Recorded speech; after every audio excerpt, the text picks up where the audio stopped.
من الذین ہادو، یہودیوں میں سے ایسے لوگ بھی ہیں، یحرفون الکلم عن مواضعہ، جو اللہ کے کلام کو اس کے اصلی جگہ سے ہٹا دیتے ہیں، یعنی انہوں نے اپنی کتابوں میں بھی تعریف کی، اور ایک ان کی زبان جسے ہم کہتے ہیں نا اپنے پنجابی لینگویج میں پانڈ جس طرح ہوندے نے نا، یعنی جان بوجھ کے بات کو بگاڑنا۔ وَيَقُولُونَ، اور وہ کہتے ہیں سمعنا وعصینا، ہم نے بات سنی اور نافرمانی کی۔ قرآن میں کیا حکم تھا؟ سمعنا واطعنا کہو، سمعنا واطعنا غفرانک ربنا والیک المصیر۔ اہل ایمان کو کہا گیا تمہاری روش یہ ہونی چاہیے، جب بھی کوئی اللہ کے نبی علیہ السلام تمہیں حکم دے تم کہو ہم نے سنا اور اطاعت قبول کر لی۔ تو صحابہ کرام جب بھی رسول اللہ سے کوئی بات اس طرح کی سنتے تھے حکمن تو کہتے تھے سمعنا واطعنا، اللہ کے نبی ہم نے سنا اور ہم آپ کی اطاعت کریں گے۔ اب یہودی جو کہ کلمہ گو تھے، بیچ میں نمازیں بھی ساتھ پڑھتے تھے، لیکن بزدلی منافق ہوتا ہے نا، ورنہ تو ابو جہل جو ہے وہ منافق اسی لیے نہیں تھا، وہ بزدل نہیں تھا، بہادر تھا، اس نے اپنے باطل مذہب کے لیے بھی جان لوٹا دی۔ یہودی جو ہیں یہ بزدل تھے، انہوں نے اوپر سے اسلام کے غلبے کی وجہ سے کلمہ پڑھ لیا، اندر سے سازشیں کرتے تھے، سامنے اس لیے نہیں آتے تھے کہ ان کو جان کا خطرہ تھا۔ تو پھر یہ جب اس طرح ٹولیوں کی شکل میں بیٹھے ہوتے تھے، اللہ کے نبی علیہ السلام کوئی حکم دے رہے ہیں تو یہ آپس میں ایک دوسرے کے ساتھ نا وہ جگت بازی کرتے تھے، یعنی نبی علیہ السلام نے جب کوئی بات کی باقی صحابہ تو کہہ رہے ہوتے تھے سمعنا واطعنا، اب ان کا دل کرتا تھا کہ یہ کہیں، وہ تو ان کو اللہ کا پیغمبر نہیں مانتے تھے، وہ تو نعوذ باللہ کہتے تھے یہ جھوٹا ہے، کیا کیا نام رکھے قرآن میں آیا، مجنون ہے، شاعر ہے، اس سے پریشان خواب آتے ہیں، نعوذ باللہ۔ تو وہ اپنا غصہ نکالنے کے لیے وہ بیٹھے بیٹھے کہتے تھے سمعنا وعصینا، یعنی پہلا لفظ وہی بولا اور دوسرا لفظ اطعنا کی بجائے عصینا بول دیا۔ اب کسی نے اگر سن لیا کہ یار یہ کیا بکواس کر رہے ہو تم، تو وہ کہے گا بھی اپنے کان کا علاج کرو، میں نے سمعنا واطعنا کہا ہے، وہ پہلا لفظ تو کامن ہے نا، تو پھر ظاہر ہے کوئی شریف آدمی یہ کہے گا یار ہو سکتا ہے مجھے سننے میں کوئی فرق لگ گیا ہو، لیکن وہ یہ اللہ تعالیٰ بات ہے ان کی عادت ہی وہ کرتے تھے۔ اور ساتھ کیا کہتے تھے؟ واسمع غیر مسمع، وہ کہتا تھا کہ سنو، یہ بات اونچی کہتے تھے کہ رسول اللہ کا حکم سنو، اور ساتھ ہی کہتے تھے تمہیں کوئی نہ سنے، یہ آہستہ آواز میں وہ کہتے تھے رسول اللہ صلی اللہ علیہ وسلم کو، باقیوں کے سامنے وہ کہہ رہے ہیں سنو سنو حضور کیا کہہ رہے ہیں، اور ساتھ آہستہ آواز میں کہتے تھے اس کی بات کوئی نہ سنے، تو اس طرح ہی کرتے تھے۔ وراعنا، اور راعنا بھی کہتے تھے، یہ سورۃ البقرہ میں آیا ہے۔ راعنا کا مطلب ہوتا ہے ہماری رعایت کیجئے، یعنی صحابہ کرام کو جب بات آپ علیہ السلام کی سمجھ نہیں آتی تھی نا تو وہ ریکویسٹ کرتے تھے، جس طرح وہ ہم کہتے ہیں نا مقرر، یعنی بات دوبارہ کریں، تو اس کو عربی میں وہ کہتے ہیں راعنا یا رسول اللہ، یا رسول اللہ ہماری رعایت کریں، ہمیں سمجھ نہیں آئی، تو ابھی کتنا سوفسٹیکیٹڈ ورڈ تھا، ہمارا خیال رکھتے ہوئے ایک دفعہ بات دوبارہ کرتے ہیں۔ اب یہودی اس لفظ کو بگاڑ کے رائینا پڑھتے تھے، اس کا مطلب ہے اے ہمارے چرواہے، نعوذ باللہ۔ صحابہ تو یہ نہیں کہہ رہے ہوتے تھے، یہودی وہ اس طرح الفاظ کو بدل کے تو اپنا غصہ نکالتے تھے۔ تو اللہ تعالیٰ نے سورۃ البقرہ میں حکم نازل ہوا کہ تم کہا کرو انظرنا یا ایھا الذین آمنوا لا تقولوا راعنا، تم راعنا کہنا ہی چھوڑ دو، وقولوا انظرنا، اور یوں کہا کرو یا رسول اللہ ہمارا انتظار فرمائیں، ہم پر نظر کرم فرمائیں، ذرا بات اپنی دوبارہ ارشاد فرماتے ہیں۔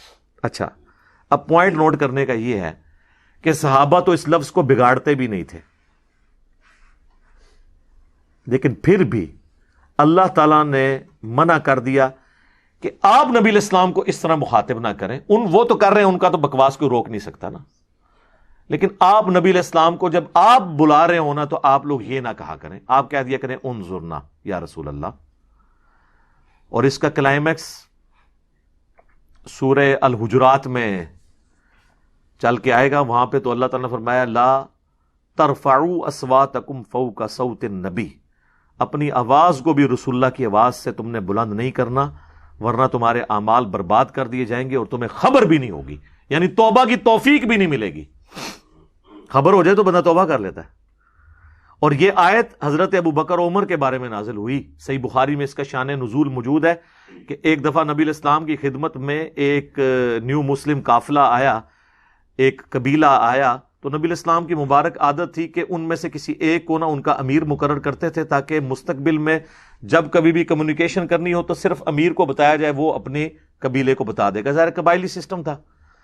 تو حضرت ابو بکر نے مشورہ دیا, یا رسول اللہ آپ فلاں شخص کو اگر مقرر کر دینا تو یہ زیادہ سوٹیبل بندہ ہے. تو سیدنا عمر نے عرض کیا اللہ کے نبی علیہ السلام یہ بندہ ٹھیک نہیں, آپ اس کو کریں. تو اس پہ بشری تقاضے کے تحت حضرت ابو بکر عمر کا آپس میں اختلاف ہو گیا, اور حضرت بکر نے کہا کہ میں جب بھی کوئی مشورہ دوں تم ضرور اس کے الٹ کوئی بات تم نے کرنی ہوتی ہے.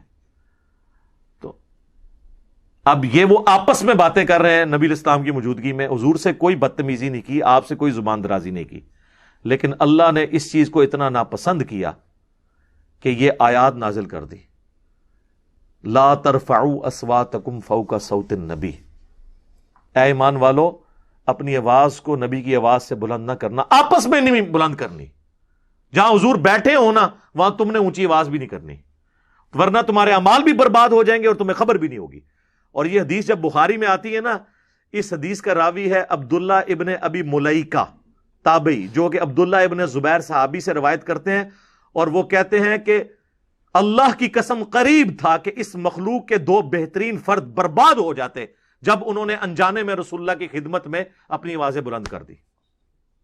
دعا کریں. اور پھر جب یہ آیات نازل ہوئی تو اسی بخاری کی حدیث میں آتا ہے حضرت عمر رسول اللہ کے سامنے اتنی آہستہ آواز میں بات کرتے تھے کہ بعض اوقات حضور کو آواز ہی نہیں آتی تھی. آپ کہتے تو عمر تھوڑا سا تو اونچا بول, یعنی وہ سرگوشی میں بات کرنا اتنا ڈر گئے. تو پھر اگلی آیات نازل ہوئی, ان الذین یغضون اصواتهم عند رسول اللہ, بے شک جو لوگ اپنی آوازوں کو پست رکھتے ہیں نبی الاسلام کی خدمت میں, یہی وہ لوگ ہیں جن کے دلوں کو ہم نے تقوی کے لیے چن لیا ہے, ان کے لیے مغفرت اور اجر عظیم ہے. اور سر یہ جو آیت ہے نا, یہ آج بھی جعلی شریف کے اوپر جو آیت لکھی ہوئی ہے نا وہ یہی ہے, ان الذین یغضون اصواتهم عند رسول اللہ. یعنی رسول اللہ اپنی وفات کے بعد بھی اپنی قبر مبارک میں ہونے کے باوجود اسی طرح قابل احترام ہے جس طرح اپنی مبارک زندگی میں مسجد نبوی میں بیٹھے ہوئے تھے. رسول اللہ کی قبر کے پاس بھی آواز کو بلند کرنا یہ گستاخی ہے, یہ آیت لکھ کے لگائی ہوئی ہے. اور آپ وہاں پہ شرطوں کو دیکھیں گے جو غیر شرعی افعال کر رہے ہوتے ہیں نا ہمارے پاکستان انڈیا کے لوگ, کوئی جالی کے ساتھ ہاتھ لگانے کی کوشش کرتا ہے, وہ جب ان کو منع کر رہے ہوتے ہیں نا تو وہ اپنی زبان نہیں وہ کھولتے, اشارے کرتے ہیں ہاتھ سے. ان کی اتنی تربیت انہوں نے وہاں کی ہوئی ہے کہ وہ آواز نہیں بلند کرنا دیتے. یہ نبی الاسلام کی رسپیکٹ ہے. اور پھر اس میں یہ بھی آیا سورۃ الحجرات میں بھی, سورۃ النور میں بھی, رسول اللہ صلی اللہ علیہ وآلہ وسلم سے اس طرح گفتگو نہ کرو جس طرح تم آپس میں ایک دوسرے کے ساتھ کرتے ہو. یہ نہ سمجھ لینا کہ مطلب اگر سیدنا ابو بکر جو ہیں وہ نبی الاسلام کے سسر ہیں تو سسر باپ کی جگہ ہوتا ہے, نہیں, اور داماد بیٹے کی جگہ ہوتا ہے, نہیں. اسی لیے آپ دیکھیں حضرت ابو بکر بھی جب حدیث روایت کریں گے تو کیا کہیں گے, قال رسول اللہ. سیدہ عائشہ کے خاوند ہیں, لیکن حضرت عائشہ جب حدیث روایت کریں گی تو کیا کہتی ہیں, قال رسول اللہ. سیدہ فاطمہ تو یہ کہہ سکتی تھی میرے باپ نے فرمایا, لاڈلی بھی تھی, لیکن حضرت فاطمہ بھی جب حدیث روایت کرتی ہیں تو قال رسول اللہ. یعنی نبی الاسلام کا جو یہ منصب رسالت اتنا ڈومیننٹ ہے کہ جتنے آپ کے دنیاوی رشتے بھی ہیں نا, ان رشتوں کی نسبت سے بھی کوئی شخص نبی الاسلام کو پکار نہیں سکتا. یہ آپ کا پروٹوکول ہے. صلاۃ بر محمد و آل محمد, اللہم صلی علی محمد و علی آل محمد. جان کے مان پاؤں تو عرض کروں. اب یہ باتیں ہم نے حضور کے فضائل کے لیے تو صرف بیان نہیں کرنی, اس میں سے رزلٹ بھی نکالنا ہے. اگر نبی علیہ السلام کی آواز سے آواز کو بلند کرنا گستاخی اور کفر ہے, خواہ ابو بکر عمر ہی کریں, تو حضور کے فرمان سے کسی دوسرے کی بات کو بلند کرنا اس سے بڑا کفر ہے. ٹھیک ہے. یعنی اگر میں آپ کو بتاؤں قرآن میں یہ لکھا ہے, بخاری میں یہ لکھا ہے اور مسلم میں یہ لکھا ہے, اور آپ کہیں کہ داتا صاحب یہ فرماتے ہیں, اجمیر شریف والے یہ فرماتے ہیں, تو آپ پہ میں فٹ کروں گا نا, لا ترفعوا اصواتکم فوق صوت النبی. رسول اللہ سے اونچی کسی کی آواز نہیں ہونی چاہیے. یا ہمارے امام صاحب تو یہ فرما گئے ہیں, نہیں, جہاں ابو بکر عمر رضی اللہ عنہما علیہم السلام وہ اپنی کو بات نہیں کر سکتے، وہاں آپ کے بابے اور بزرگ کیا کر سکتے ہیں؟ یہ ہے اس میں سے رزلٹ۔ پہلی والی گستاخی تو شاید کوئی مسلمان نہ کرے، لیکن یہ دوسرے والی گستاخی دنیا کے کروڑوں مسلمان کر رہے ہیں۔ ہم انہیں چیخ چیخ کے کہتے ہیں کہ مرنے سے پہلے اے مسلمان کر لے اس پہ غور، کتابوں کا خدا اور ہے، بابوں کا خدا اور، کتابوں کا دین اور ہے، بابوں کا دین اور، کتابوں کا نبی اور ہے، بابوں کا نبی اور۔ یہ مطلب نہیں کہ وہ نبی کوئی ڈیفرنٹ ہے، ان کا مانتے اسی کو ہی ہیں، وہ تو ہندو بھی اسی خدا کو مان رہے ہیں، لیکن ہمیں ہندوؤں سے کیا اختلاف ہے؟ اس طرح نہیں مان رہے جس طرح اللہ نے کہا ہے ماننے کو۔ عیسائی کسی اور خدا کو مانتے ہیں، لیکن ہم کہتے ہیں نہیں عیسائیوں تمہارا خدا اور ہمارا خدا اور۔ یہ تو قرآن میں بھی ہے لکم دینکم ولی دین، تمہارا دین الگ ہے ہمارا دین الگ ہے، اس لیے کہ تم نے ان کوالٹیز اور صفات کے ساتھ نہیں مانا جو اللہ خود چاہتا تھا اپنے لیے۔ اس طرح بابوں نے جو دین دیا وہ انہوں نے خود بنا کے آپ کو دیا، ورنہ کتابوں سے تو میچ کرتا۔ تو جن بابوں کا دین کتابوں سے میچ کرے ان کی جوتیاں ہمارے سر کا تاج، اور جن بابوں کا دین ہماری کتابوں کے خلاف ہو پھر ہماری جوتیاں ڈیش ڈیش ڈیش ڈیش۔ بالکل، صرف عزت ہی ویل کرنی ہے، دوسرے نے تو چک کے رکھ دیو تو آپ تسی کام پاؤ تو تانوں چھڑ دئیے سی نا۔ یہ بھی رزلٹ نکلتا ہے اس میں سے۔ تو یہ مدنی جو رزلٹس نکلتے ہیں یہ تو میں نے ساتھ ساتھ بتانے ہیں، ورنہ تو میں آج کے دور کا قرآن ہی نہیں پڑھ رہا ہوں گا۔ آج میں نے عبداللہ ابن ابی کو ایز اے ہسٹری تو ڈسکس کرنا ہے، لیکن آج کے عبداللہ ابن ابی بھی تو بتانے ہیں نا۔ آج اگر میں نے حسین ابن علی کی بات کرنی ہے تو آج کے یزیدوں کو بھی تو ننگا کرنا ہے۔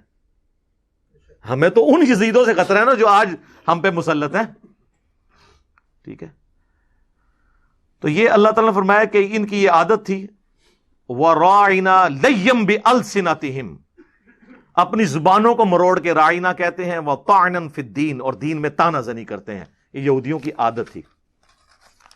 وَلَوْ أَنَّهُمْ، ہائے ہائے ہائے، اور اگر یہ ہوتا، کاش ایسا ہوتا کہ ان کی روش یہ ہوتی، قَالُوا سَمِعْنَا وَأَطَعْنَا، ہم سنتے ہیں اور اے اللہ کے نبی آپ کی اطاعت اختیار کرتے ہیں، وَاسْمَعْ، اور ہماری عرض سنیے، وَانظُرْنَا، اور ہم پر نگاہ کرم فرمائیے، لَكَانَ خَيْرًا لَّهُمْ، تو ان کے لیے اس میں خیریت ہوتی، وَأَقْوَمْ، اور یہی درست بات ہوتی، وَلَٰكِن لَّعْنَهُمُ اللَّهُ بِكُفْرِهِمْ، لیکن اصل میں ان پہ لعنت پڑ گئی ہے ان کے انکار کرنے کے سبب، حق سے اناد کر دیا۔ اچھا وہ سورہ نساء میں آگے چل کے آئے گا کہ وہ کہتے تھے ہمارے دلوں پر تو غلاف ہیں، ہم اتنے پکے ہیں اپنے عقیدے پہ کہ نبی جو بھی کہیں ہم نے بات اپنا عقیدہ نہیں چھوڑنا۔ ادھر بھی ہم لوگوں کو بتاتے ہیں نا، قرآن میں لکھا ہے، بخاری میں لکھا ہے، مسلم میں لکھا ہے، کتنے لوگ کتنے ضدی ہوتے ہیں، کہتے ہیں اسی تے بڑے پکے اپنے مسلک تے ہاں، اسی اتنے اپنے پکے ہیں کہ جو مرضی کرو تجھے ایسی نہیں مننی، کہتے ہیں نا۔ اس زمانے میں یہودی بھی یہی کہتے تھے۔ تو اللہ نے فرمایا یہ جو پکا پکا کہہ رہے ہیں نا، یہ پکے نہیں ہیں، لعنت پڑی ہوئی ہے ان کے اوپر۔ اور آج کے لوگوں پہ بھی لعنت ہے، جن کو ہم قرآن و سنت سے بات بتاتے ہیں، وہ کہتے ہیں نہیں ہم نے اپنا فرقہ نہیں چھوڑنا، اور وہ یہ خوش ہے کہ ہم چھوڑ نہیں رہے، اصل میں ملعون ہوئے ہیں۔ فلا یؤمنون الا قلیلا، ان میں سے بات نہیں مانیں گے، ایمان نہیں لائیں گے سوائے چند لوگوں کے۔ تو اللہ جس کو توفیق دے دے تو دیکھ لیں سر، اللہ کا شکر ہے ہم نے اپنی زندگی میں تبدیلی دیکھی ہے۔ یہ وہ تبدیلی ہے جو نظر آئی ہے کہ باپ دادا جو ہے قبروں کے پجاری تھے اور بیٹے جو ہیں وہ پکے موحد ہیں۔ باپ دادا جو ہے بزرگوں کے طریقے پہ نماز پڑھتے تھے، اولاد آگے سے قرآن اور سنت میں جو نبی علیہ السلام کا طریقہ بخاری مسلم میں ہے اس کے مطابق نماز پڑھ رہی ہے۔ تو تبدیلی تو آئی ہے۔